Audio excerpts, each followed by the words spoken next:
So hi guys, good morning to all of you. I hope you all are good. So guys, अभी हमारा बहुत important discussion है उन सभी students के लिए जो इकोनॉमिक्स ऑनर सेमेस्टर 3 में है। तो गाइज बेसिकली आप लोगों के पास में तीन कोर सब्जेक्ट हैं, ठीक है, जिसमें आपका इंटरमीडिएट माइक्रो इकोनॉमिक्स 1 आ जाता है, दूसरा इंटरमीडिएट मैक्रो इकोनॉमिक्स 1 आ जाता है, तीसरा एडवांस मैथमेटिक्स आ जाता है।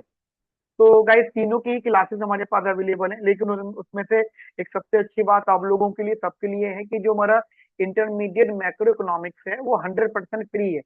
अब वो हम क्यों फ्री देते हैं, क्यों हम आपको ये पढ़ा रहे हैं, मतलब हर साल हम लोग ये सब्जेक्ट आपको फ्री देते हैं। तो इसके पीछे एक ही रीजन है, क्योंकि जो आपका मैक्रो इकोनॉमिक्स है ना, इसमें बहुत सारी ऐसी एप्लीकेशंस हैं जो बहुत सारे स्टूडेंट शायद कॉलेज में अच्छे से नहीं समझ पाते हैं, ठीक है। और क्योंकि मैक्रो इकोनॉमिक्स उन्हें लगता है कि थ्योरेटिकल सब्जेक्ट होता है, तो वो उसके लिए कहीं कोचिंग भी ज्वाइन नहीं कर पाते। अब लेट सपोज आपका एडवांस मैथमेटिक्स है, उस पे आप कुछ पैसे खर्च रहे हो, ठीक है, तो वो आपको वर्थ इट लगेगा। लेकिन अगर उतने ही पैसे आप एक थ्योरेटिकल सब्जेक्ट पे खर्च रहे हो जिसके नोट्स आपको इजीली अवेलेबल हो जाएंगे, और नोट पढ़ना इज मोर देन इनफ। अगर पेपर में आपको 6 मार्क्स स्कोर करने हैं तो आप नोट पढ़ के जा सकते हो, तो आपके ठीक ठाक नंबर आ जाते हैं, ठीक है। तो मोस्ट ऑफ दी पीपल इसकी कोचिंग ज्वाइन नहीं करते हैं, काफी सारे लोग स्टूडेंट ऐसे हैं, मतलब हमारे पास भी ऐसे हैं। तो हम लोगों ने एक प्लान करा हुआ है कि हम आपको intermediate macro economics 100% free provide करेंगे, और इसमें हमारी कोई कंडीशन नहीं है, आपकी मर्जी है। आप इंटरमीडिएट माइक्रो का कोर्स लो या एडवांस मैथमेटिक्स का कोर्स पढ़ो या नहीं पढ़ो, doesn't matter. But point is that जो हम आपको नॉलेज प्रोवाइड करना चाहते हैं, जो हम आपको क्वालिटी नॉलेज देना चाहते हैं दोस्तों, काफी सारे ऐसे इंस्टीट्यूशन हैं जो काम कर रहे हैं, बस पैसा छापने की मशीन है, वो आप भी जानते हो और मैं भी जानता हूँ सही से, ठीक है। सिर्फ पैसा छापने के लिए आपसे कमिटमेंट होंगे सारे के सारे, वो हमारे यहाँ पे नहीं होता, वो इधर नहीं होता। या तो हम आपसे कुछ भी चार्ज नहीं करेंगे, और जिन सब्जेक्ट के लिए आपसे चार्ज करेंगे उन सब्जेक्ट पे आपको बहुत ही अच्छा कंटेंट प्रोवाइड करेंगे। तो आप इंटरमीडिएट मैक्रो इकोनॉमिक्स की क्लासेस पढ़ के देखो, आपको कोई भी चार्ज नहीं देना, 100% फ्री है। वो रेगुलर क्लासेस में आप लोगों के लिए अपलोड करता रहूंगा। अच्छा, उसके लिए क्या करना होगा आपको, आपको उसके लिए हमारे व्हाट्सएप ग्रुप ज्वाइन करना है। अगर आपके पास वो नहीं है व्हाट्सएप ग्रुप का लिंक, ऑल्सो मैं उसका लिंक इस वीडियो के डिस्क्रिप्शन में दे दूंगा। बट अगर आप नहीं ढूंढ पा रहे हो तो आप इस नंबर पे मुझे व्हाट्सएप कर सकते हो, मेरी टीम आपको व्हाट्सएप ग्रुप में ऐड कर देगी। लेकिन गाइज मैं फिर रिपीट कर रहा हूँ, मैक्रो इकोनॉमिक्स एक ऐसा सब्जेक्ट है, आपको फील बिल्कुल होगा कि ये मतलब इस पे खर्च करना, यहाँ पे खर्च करने की वाली बात नहीं है, यहाँ पे कोचिंग ज्वाइन करने वाली बात नहीं है। यहाँ पे बात आ रही है कि जो सब्जेक्ट आपको अभी पढ़ना है, जो सब्जेक्ट आपको अभी नॉलेज के साथ करना है, फिर वो आगे आपको वही सब्जेक्ट तभी सपोर्ट करेगा। मान लो मेरी बात। तो अगर आप मैक्रो इकोनॉमिक्स से फायदा उठाना चाहते हो तो दोस्तों आपको ये पढ़ना पड़ेगा। आगे चल के सेम 4 में यही चीज कंटिन्यू होगी, फिर आप सेम 5 में जाओगे तो यही सब चीजें आपको सपोर्ट करेंगी, ठीक है। तो अभी तो बात सीधी क्लियर है, तो नो यू हैव टू पे zero amount for the classes, ठीक है। अच्छा, अभी मैं आपको थोड़ा सा सिलेबस के बारे में एक आइडिया दे देता हूँ कि व्हाट अबाउट द सिलेबस, ठीक है। और मैं कितनी क्लासेस आपको इसमें प्रोवाइड करूंगा, कितने न्यूमेरिकल क्लास होंगी इसके अंदर, ठीक है, क्योंकि आपको पता है इस बार आपका पैटर्न बदला हुआ है, ठीक है। एक बार हम सिलेबस को देख लेते हैं और अपना पूरा स्टडी पैटर्न के बारे में भी बेटा यहाँ पे डिस्कस कर लेते हैं, ठीक है। तो आप देखिएगा, तो दिस इज द सिलेबस, ठीक है। तो this is the syllabus reading, ठीक है। अच्छा, अगर आप देखें तो सिलेबस में ना इन्होंने थोड़ा सा सिलेबस को इस बार बढ़िया कर दिया है, ठीक है। वो कैसे करा है देखो, यूनिट नंबर 1 के अंदर अगर हम वेटेज के हिसाब से बात करें, वेटेज के हिसाब से बात करें, जैसे इसके ना नंबर ऑफ लेक्चर से आप लोग अंदाजा लगाना, ठीक है, ठीक है। तो आप देखो, वैसे तो आपके पास यहाँ पे 3 यूनिट्स हैं, मैं भी आपकी इसको बताऊंगा इसके बारे में। बट अकॉर्डिंग टू मी जो इसकी वेटेज होने वाली है, ये आपकी वेटेज बेटा 25 to 30 मार्क्स की आपकी वेटेज है। यहाँ पे आपके 25 से 30 नंबर का क्वेश्चन यहाँ से पूछा जा सकता है, ठीक है। यहाँ पे मेजरली आपको 2 चैप्टर्स बताए गए हैं, चैप्टर नंबर 6 है, ठीक है। लेबर मार्केट हम लोगों को यहाँ पे स्टडी करना है, बहुत इंटरेस्टिंग टॉपिक्स यहाँ पे आने वाले होंगे। मैं आपको जानना चाहता हूँ, आप मेरी वीडियो देखना, मेरा लेक्चर 1 देखिएगा, ठीक है, और आप दूसरों का लेक्चर नंबर 1 देखिएगा लेबर मार्क्स से रिलेटेड। मैं गारंटी देता हूँ कोई भी आपको एक नाम में बताने वाला हूँ, ये जो लेबर मार्केट टॉपिक है, ये एक्चुअली इसका मतलब नाम क्या है, सिंगल भी टीचर ये नाम नहीं ले रहा है। अब मेरी वीडियो देखिएगा, मैं भी सस्पेंस रख रहा हूँ आप लोगों के लिए। पहले तो आप ढूंढिएगा कि ये जो लेबर मार्केट वाला टॉपिक है, ठीक है, इसको एक्चुअली में बोलते ही क्या है, क्योंकि अधिकतर लोगों ने सीधा समझ ना बुक से उठाई, ठा ठा ठा कॉपी पेस्ट मारा, वही वॉमिट कर दिया। ऐसा नहीं है, ऐसा बिल्कुल भी नहीं है दोस्तों।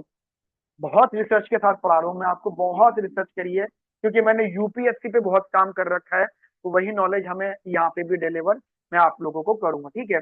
दो पार्ट यहाँ पे रहेंगे, एक हमारा लेबर मार्केट में जिसमें wage setting relation, price setting relation, natural rate of unemployment and many thing from actual to natural, वो सारी बातें हम लोगों को पढ़नी है।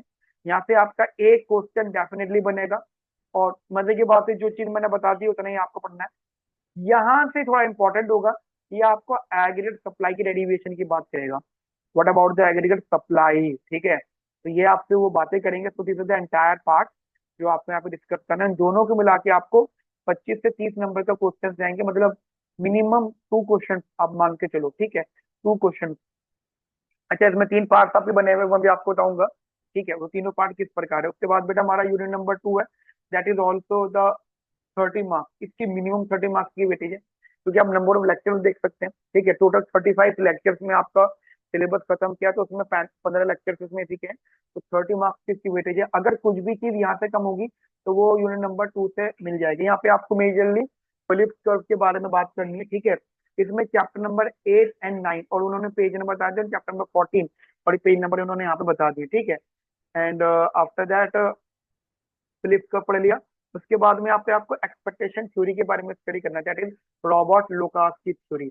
पूरा थ्योरेटिकल पार्ट ये आपका रहेगा। अच्छा, मैं आपको बता देता हूँ कि आपका न्यूमेरिकल न्यूमेरिकल बेटा यहाँ से भी फ्रेम होगा, न्यूमेरिकल, ठीक है, मतलब न्यूमेरिकल पार्ट यहाँ से भी फ्रेम्ड होगा, और न्यूमेरिकल पार्ट यहाँ से भी फ्रेम्ड होगा। मतलब 3 में से ये जो दोनों यूनिट से यहाँ से न्यूमेरिकल फ्रेम हो सकता है, वो मैं आपको न्यूमेरिकल यहाँ पे सारे कवर करूंगा आप लोगों के लिए। आफ्टर दैट यूनिट नंबर 2 जो है थोड़ी सी बड़ी इस वजह से, क्योंकि एक चीज में आपको ब्लैंक चार्ट की बात भी पढ़नी है, ठीक है। चैप्टर नंबर नो डाउट 8 9 में पढ़ना है, आपको चैप्टर 14 में पढ़ना है। उसके अलावा ये आपको फील्ड एंड ड्रग, ये बुक्स आपको पढ़नी है। कुछ नहीं है, कुछ पेजेस है, 3 पेज यहाँ से पढ़ने हैं, 10 पेज यहाँ से पढ़ने हैं, और 6 पेज यहाँ से पढ़ने हैं। वो बकायदा मैं आपको पूरे नोट्स प्रोवाइड करूंगा, उसमें से आपको सारा का सारा ये करना है। एंड उसके बाद में बेटा ये आपका unit number 3, that is micro economic foundation for macro economic behaviour. इसमें ना हमको वो सारे मैक्रो इकोनॉमिक्स के टॉपिक्स को पढ़ना है जिनका माइक्रो फाउंडेशन है। जैसे यहाँ पे टॉपिक आता है आपका इंटर टेम्पोरल चॉइसेस, ठीक है। जनरली यहाँ पे इंटर टेम्पोरल है, या फिर लाइफ साइकिल हाइपोथेसिस है, या फिर आपका देखो ना ये inter temporal.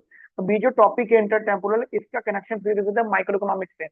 But how this micro economics topic connect to the macro economic theories, right. तो ये इसी प्रकार हम लोग यहाँ पे बातें कर रहे हैं। आई होप आपको ये बात मेरी समझ में आ गई हो, ठीक है। एंड आफ्टर दैट इसमें ये मतलब ये जो इसकी वेटेज आपकी रहेगी, नो डाउट सबसे ज्यादा टॉपिक्स इसके अंदर है, तो आप मान के चलो मिनिमम 30 मार्क्स की इसमें वेटेज है आपकी। 30 नंबर के कम से कम यहाँ से क्वेश्चन पूछा जाएगा, उसके अलावा ऊपर भी जा सकता है। अब मैं आपको ये समझाना चाहूंगा, देखो ये तो आपको यूनिट वाइज समझ में आ गया। अब इसमें जब आप यहाँ पे ये चीज पढ़ते हो कि आपके टोटल 160 मार्क्स का पेपर है, आपका टोटल यहाँ पे 160 मार्क्स का पेपर है एग्जाम पैटर्न। तो ये एग्जाम पैटर्न में ये लेट सपोज कुछ ऐसी बातें आ रही, तो ये 3 पार्ट में डिवाइडेड है एग्जाम पैटर्न। वो कैसा बेटा, तो एक तो आएगा आपका 30 मार्क्स, एक आपका 40 मार्क्स, और एक आएगा आपका 90 मार्क्स। ये जो 90 मार्क्स है आपका टर्म एंड एग्जाम है, ठीक है। अब वो टर्म एंड एग्जाम किस प्रकार है वो भी आप समझ लीजिएगा। देखो इन्होंने बोला है कि हम आपको टर्म एंड एग्जाम में जो है, इसमें हम आपको 3 सेक्शन देंगे, सेक्शन ए बी सी। जैसे सेक्शन ए जो रहेगा, जनरली सेक्शन ए जो रहेगा, दैट इज वहां पे 15 क्वेश्चन होंगे, एमसीक्यूज होंगे, या फिर 1 लाइन आंसर क्वेश्चन होंगे, जिसमें 2 नंबर ईच रहेगा, और 15 यानी 15 दूने 30, 30 मार्क्स की आपका सेक्शन ये रहेगा आपका, ठीक है। और ध्यान रखना अ, एक तो सेक्शन भी आपका इक्वल मार्क्स का रहेगा, 15 दूने 30, और सेक्शन भी सेक्शन की 30 30 30 यानी 90 नंबर, और जो यूनिट्स है वहां से भी आपके इक्वल मार्क्स के क्वेश्चन फ्रेम होंगे। इसका एक आसान सा मतलब ये हो जाता है कि आपको तीनों यूनिट पे बराबर फोकस करना है। हाँ, ये मैं आपको जरूर पढ़ाते हुए बताता रहूंगा कि कौन से यूनिट को आपको कम पढ़ना है, कौन से को ज्यादा पढ़ना है। देखो, जहां से न्यूमेरिकल आना है वो तो आप बेटा श्योरली पढ़ लेना बहुत ही ज्यादा अच्छे से, ठीक है ना बेटा। ये आपका 15 MCQs या 1 लाइन क्वेश्चन होंगे। कोई भी चॉइस नहीं होगी किसी प्रकार की, 15 तो 15 के 15 आपको अटेम्प्ट करने हैं। उसके अलावा सेक्शन भी है, will require to do any 6 out of 8 और 5 मार्क्स ईच, यानी 5 3 30, यानी आपको यहाँ पे 40 नंबर में से 30 नंबर अटेम्प्ट करने हैं। समझ में आई मेरी बात आपको? यहाँ पे आपको जनरली 30 मार्क्स ही होंगे विद नो एनी चॉइस। यहाँ पे आपको 40 मार्क्स होगा in section 2, and out of 40 you have to attempt 30 marks. इसका मतलब 10 नंबर का क्वेश्चन ऐसे होंगे, दो क्वेश्चन ऐसे होंगे जो आप छोड़ोगे ही छोड़ोगे पक्का पेपर में। उसके अलावा जो सेक्शन 3 है, दैट सेक्शन 3 आपका that is 3 out of 4 question 10 marks each, जाने में this is the application based. ये आपका एप्लीकेशन बेस्ड होगा। सोचते उड़ जाएंगे, मैं बता रहा हूँ आप लोगों को। और जितना मैं आइडिया लगा रहा हूँ, न्यूमेरिकल इसमें ही आएगा सेक्शन 3 में, न्यूमेरिकल पार्ट, ठीक है। एप्लीकेशन बेस्ड होगा, और जो एप्लीकेशन बेस्ड है वो मोस्ट ऑफ द टाइम बेटा कहाँ से क्वेश्चन फ्रेम होता है? फॉलिप स्टॉप से। उसके लिए मैं क्या करूंगा, आपको न्यूमेरिकल क्वेश्चन बहुत अच्छे अच्छे प्रोवाइड करूंगा। न्यूमेरिकल देखो, कॉन्सेप्ट तो मैं आप लोगों को यूट्यूब पे प्रोवाइड करूंगा सारे के सारे, ठीक है।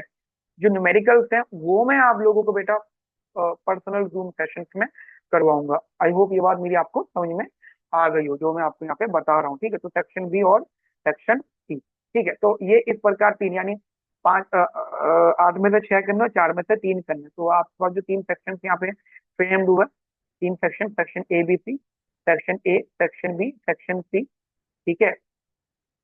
तो यहाँ पे आपको 15 क्वेश्चन अटेम्प्ट करने ऑफ 2 मार्क्स ईच। यहाँ पे आपको 6 क्वेश्चन अटेम्प्ट करने आउट ऑफ 8, ठीक है। यहाँ पे आपको 3 क्वेश्चन अटेम्प्ट करने आउट ऑफ 4, ठीक है। तो out of 8 and out of 4, right. तो देखो, 2 क्वेश्चन यहाँ से आपको नहीं अटेम्प्ट करने, और 1 क्वेश्चन यहाँ से आपको नहीं अटेम्प्ट करना।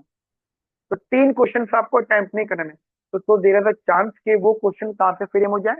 वो क्वेश्चन डेफिनेटली बात है कि वो क्वेश्चन उस जगह से आ सकते हैं जहां से आपका एक्सपेक्टेशन ना हो। मोस्ट ऑफ द टाइम क्या होता है बेटा, हम लोग उस जगह उन टॉपिक, कुछ टॉपिक को कम पढ़ते हैं, तो वहां से आसान क्वेश्चन आ जाता है, ठीक है। जिन टॉपिक को हम ज्यादा पढ़ते हैं वहां से टफ क्वेश्चन आ जाता है। तो इनइक्वालिटी रिमेन सेम। तो ऐसा नहीं करना, आपको कोई भी टॉपिक छोड़ना नहीं है, but don't worry, exam time तक आते आते मैं आपको सारा गाइड यहाँ पे कर दूंगा, ठीक है। उसके अलावा हमारे पास जो दूसरा पैटर्न है यहाँ पे, दैट इज इंटरनल असेसमेंट। बेटा यहाँ पे आपके 6 मार्क्स तो अटेंडेंस के होंगे, और 24 मार्क्स आपके यहाँ पे 2 टेस्ट लिए जाएंगे। टेस्ट में आप मान के चलो 3 यूनिट में से 2 यूनिट कंफर्म आपसे पूछी जाएंगी, ठीक है। और तीसरा आपका कॉन्टिन्यूस असेसमेंट, जिसमें नो डाउट इसके 5 नंबर रहेंगे असेसमेंट के, और 35 मार्क्स आपके टेस्ट भी लिए जा सकते हैं, असाइनमेंट भी हो सकता है। और तो देखो, ये कॉलेज टू कॉलेज डिपेंड करेगा। हर कोई कॉलेज इतना डिटेल नहीं बात करेगा।